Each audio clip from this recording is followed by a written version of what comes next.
Hello friends, नमस्कार विद्यार्थी मित्रांनो आपण मेजरमेंट ऑफ फिजिकल क्वांटिटीज हा लेसन पाहतोय आणि आज या लेसनचा आपण थर्ड पार्ट किंवा थर्ड व्हिडिओ पाहणार आहोत. का यापूर्वीचे 2 व्हिडिओ मी अपलोड केलेले आहेत, त्याची लिंक तुम्हाला डिस्क्रिप्शन मध्ये दिलेली आहे. याचा एक्सरसाइज सुद्धा मी दिलेला आहे, तो सुद्धा तुम्ही पहा, डिस्क्रिप्शन मध्ये लिंक आहे. आता या ठिकाणी आपण आजच्या टॉपिकला सुरुवात करूया. या ठिकाणी म्हटले ऑब्झर्व अँड डिस्कस. आता काय ऑब्झर्व करायचे आणि काय डिस्कस करायचे बघा. Identify the wrong methods of the measurement shown in the picture and explain why they are wrong. या ठिकाणी पहिलं पिक्चर बघा. या ठिकाणी हँड स्पॅन किंवा वितीच्या साह्याने काय केलेलं आहे, ते मोजलेलं आहे, लांबी मोजलेली आहे. तर मित्रांनो, ही टोटली रॉंग मेथड आहे. कारण की जेव्हा मेजरमेंट करायचं असतं त्या ठिकाणी काय लागतात, स्टँडर्डाइज्ड त्याचे जे साहित्य आहे ते प्रमाणित लागतात. तर या ठिकाणी हे काय आहे, हँड स्पॅन जो आहे तो प्रत्येक माणसाचा वेगवेगळा असू शकतो, म्हणून ही रॉंग मेथड आहे. आता या ठिकाणी सेकंड बघा, liquid is poured from one glass to other. म्हणजे काय आहे हे, यातून जो द्रव पदार्थ असेल, दूध असेल किंवा पाणी असेल, ते एका ग्लासमधून दुसऱ्या ग्लासमध्ये ओतलं जाते आणि दुसऱ्या ग्लासमध्ये ओतताना त्याच्यामध्ये कोणतीही अॅक्युरसी नाहीये, है की नाही. म्हणून ही मेथड सुद्धा चुकीची आहे. आता पुढे बघा, या ठिकाणी ही जी स्केल आहे लेंथ मोजण्यासाठी, तर त्या ठिकाणी झिरोची मार्क नाही. बघा, सुरुवातीला कोणतीही स्केल असेल त्याच्यावर झिरोचा मार्क असतो. तुमच्याकडे जर स्केल असेल, पट्टी असेल, तर त्याच्यावर 0 मार्क असते, बरोबर. पण इथं कोणताही 0 मार्क नाहीये, म्हणून ही मेथड सुद्धा रॉंग आहे. या ठिकाणी सुद्धा 0 मार्क नाहीये आणि जेव्हा मोजायची असते एखादी वस्तू तेव्हा ती 0 पासून त्याची लेंथ मोजली जाते. तर या ठिकाणी 0 मार्क तर नाहीच आहे आणि या ठिकाणी 2 पासून ते मोजायला सुरुवात केली. बघा, आपण 0 पासून मोजतो. या ठिकाणी बघा, डबल पॅन बॅलन्स आहे. हा तराजू आहे. या ठिकाणी जो इंडिकेटर असतो, काटा असतो बघा, कमी जास्त दाखवायला, तर या ठिकाणी तो काटाच नाहीये, है की नाही, बरोबर. तर या ठिकाणी तो काटा असतो बघा, कुठलाही तराजू पाहिलं तुम्ही तर तो काटाच नाहीये, म्हणून ही सुद्धा मेथड काय आहे, रॉंग आहे. आता आपण बघूया इम्पॉर्टन्स ऑफ अॅक्युरेट मेजरमेंट. अचूक मोजमापाचं महत्व काय आहे ते बघूया. काय अचूक मापनाचं महत्व आहे बघा. How accurate measurement must be depend upon its purpose. म्हणजे एखाद्या वस्तूचं मापन किती अचूक असावं ते मापन कशासाठी केलं जातं याच्यावर अवलंबून असते. म्हणजे आपण सोनं घ्यायला गेलो तर ते अगदी अॅक्युरेट पाहिजे. भाजीपाला घ्यायला गेलो तर थोडंसं इकडं तिकडं झालं तरी चालते, है की नाही. धान्य घ्यायला गेलो थोडंसं इकडं तिकडं झालं तरी चालते. म्हणजे ज्या व्हॅल्युएबल थिंग्स आहेत किंवा अगदी स्मॉल क्वांटिटीमध्ये ज्याचा वापर केला जातो त्याचं मेजरमेंट अॅक्युरेट असावं लागतं. आणि अगदीच मोठ्या प्रमाणात घेतलं, आता गवताच्या पेंड्या मोजायच्या किंवा गवत मोजायचे, त्या गवताच्या काड्या 4-2 एक्स्ट्रा गेल्या चालतंय. मेथीच्या जोडीमध्ये 4-2 काड्या एक्स्ट्रा गेल्या तरी चालतील. पण सोनं घेताना किंवा आपण जे आपल्या घरामध्ये काय बोलतात त्याला, गरम मसाला असतो, लवंग असेल, मिरी असेल, ते घेताना सुद्धा ते आपण स्मॉल क्वांटिटीमध्ये घेतो. म्हणून त्याचं जे मेजरमेंट आहे ते अगदी अॅक्युरेट असावं लागतं. गवताचं मेजरमेंट अॅक्युरेट नसलं तरी चालतंय. बघा, accordingly an appropriate device has to be use for the measurement. म्हणजे अचूक मापन करण्यासाठी योग्य जे साधन आहे तेच वापरावं लागतं. Measurement of substances that are precious, म्हणजे जे मौल्यवान असतात, सोनं असेल, हिरे असतील, प्रिशियस असतील, की जे महाग असतात खूप, ऑफ ग्रेट इम्पॉर्टन्स, की खूप महत्वाचे असतील, and use in very small quantities, किंवा त्यांचा वापर अगदी कमी प्रमाणात केला जात असेल, इज डन मेटिक्युलसली अँड अॅक्युरेटली. मेटिक्युलसली याचा अर्थ होतो काटेकोरपणे आणि अॅक्युरेटली म्हणजे अचूक. म्हणजे सोनं किंवा जे आहे की नाही, इलायची वगैरे असतं, त्याचं अगदी अॅक्युरेट मेजरमेंट केलं पाहिजे. Due to advancement in technology, devices that measure very small magnitudes of quantities like distance, mass, time and temperature are available now. टेक्नॉलॉजीचा वापर करून अगदी स्मॉल क्वांटिटी मोजतील. आपण अगदी सेकंदाचा 100वा भाग सुद्धा मोजू शकतो. ऑलिम्पिकमध्ये बघा, ऑलिम्पिकमध्ये रेसमध्ये अगदी अॅक्युरेट स्टॉपवॉच असतं ते, है की नाही. डिस्टन्स सुद्धा अगदी कमी डिस्टन्स मोजणारी सुद्धा एकक आहेत. आपल्या अगदी थिकनेस, केसाची सुद्धा जाडी मोजू शकतो आपण, एवढी अॅक्युरेट मेजरमेंट आता आलेली आहे. For example distance and time in connection with very important sports competition.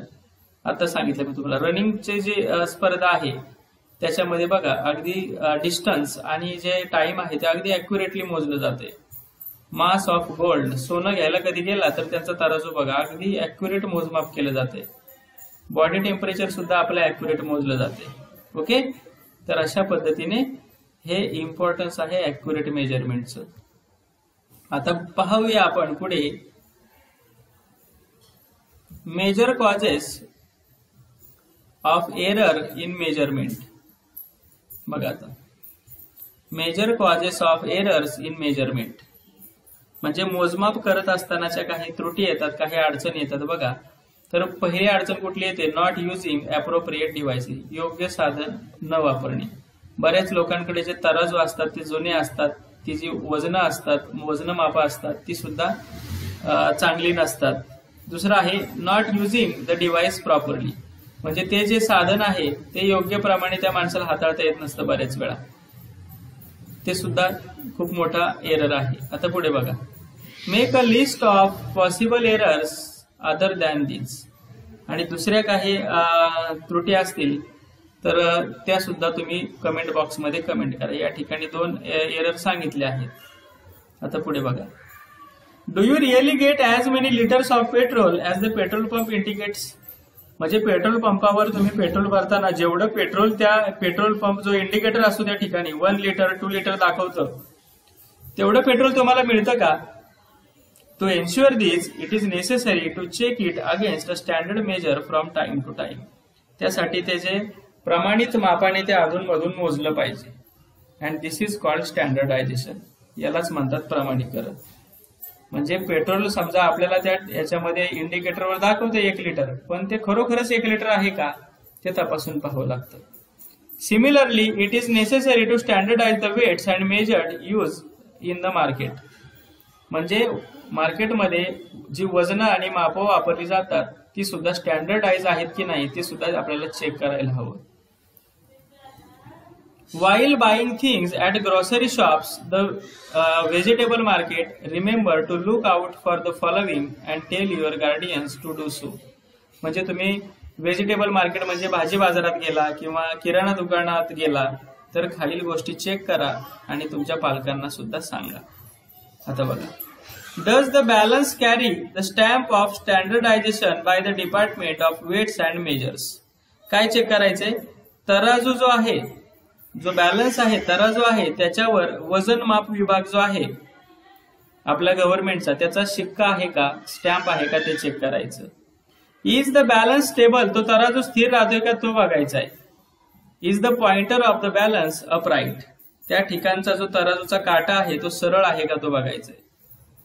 पुढे काय करायचं अजून, is the weight made of metal, ते जे वेट आहे, जे वजन आहे ते धातूचंच बनलेलं आहे का ते पाहिजे. बऱ्याच वेळा कागदामध्ये दगड बांधून त्याचं वजन बनवलं जातं, तर असं नसावं. हाव इज बॅलन्स हेल्ड, तो काटा कसा पकडलाय, तराजू कसा पकडलाय ते सुद्धा पाहायचं.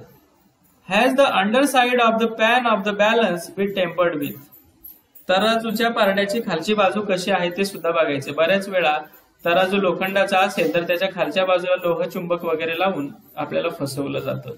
तर ह्या गोष्टी तुम्ही किराणा दुकानात किंवा भाजी घ्यायला गेल्यावर चेक करायचे. बघा या ठिकाणी ही गोष्ट बघा, एक गोष्ट लक्षात घ्या, ही खूप महत्वाची गोष्ट आहे. To prevent consumers from being cheated, म्हणजे ग्राहकांची फसवणूक होऊ नये म्हणून a weights and major sub division functions as the part of the food urban supply and consumer protection division of the government. म्हणजे ग्राहकांची वजन मापामध्ये फसवणूक होऊ नये म्हणून शासनाच्या अन्न, नागरी पुरवठा आणि ग्राहक संरक्षण विभागामध्ये वजन उपविभाग कार्यरत असतो. आणि मग त्यांचं काम काय असतं बघा, officers of this sub division visit different places from time to time and ascertain whether the weights and balance being use are proper or not. दुकानांमध्ये ते जातात, बाजारांमध्ये ते जातात आणि त्या ठिकाणी जे वजन आणि तराजू जे वापरले जातात ते योग्य आहेत की नाही याची पाहणी हे करत असतात.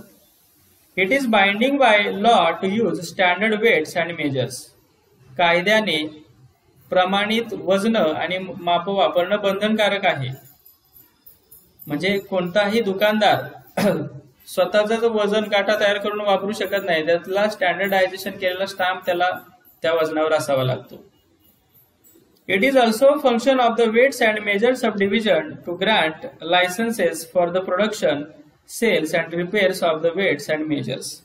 म्हणजे वजन मापाचं उत्पादन करण्यासाठी, वजन मापाचे जे काटे वगैरे असतात, तराजू असतात, त्याची विक्री करण्यासाठी किंवा दुरुस्ती करण्यासाठी लायसन्स देण्याचं काम सुद्धा हा उपविभाग करत असतो. Weights and major sub division करत असतो.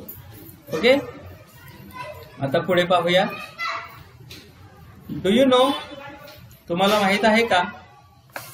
बघा आता, during the rainy season you might have heard, seen and read news regarding how much water is collecting in the dam. एखाद्या धरणामध्ये किती पाणी साठलं आहे याच्या बातम्या तुम्ही ऐकल्या असतील. How much water is being released, किती पाणी धरणातून सोडलेलं आहे. And about the present stock of the water in the dam, त्या धरणामध्ये किती पाणी शिल्लक आहे याची सुद्धा आकडेवारी सांगितली जाते. पण त्या आकडेवारी सांगताना वेगळेच युनिट्स वापरले जातात. बघा, टीएमसी नावाचं एक युनिट वापरलं जातं. धरणामध्ये 4 टीएमसी पाणी शिल्लक आहे, बरोबर. मग 1 टीएमसी म्हणजे काय? 1 TMC means 1000 million cubic feet, म्हणजे 1 अब्ज घनफूट पाणी म्हणजे 1 टीएमसी पाणी. 1 क्युबिक फूट मीन्स 28.317 लिटर, म्हणजे 1 घनफूट म्हणजे 28.317 लिटर पाणी. 1 टीएमसी म्हणजेच बघा किती लिटर.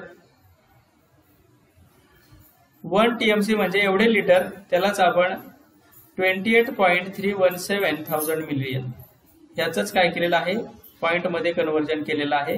आणि 1 टीएमसी म्हणजे 28.317 मिलियन लिटर्स अशा पद्धतीने हे केलेलं आहे. आता पुढे बघा, my friends newspaper. What is the capacity of the various dams in Maharashtra.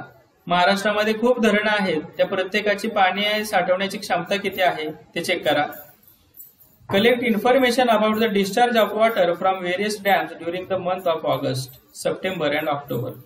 एखाद्या धरणामधून ऑगस्ट, सप्टेंबर किंवा ऑक्टोबर मध्ये किती पाणी सोडलं जातं ते सुद्धा त्याची माहिती मिळवा.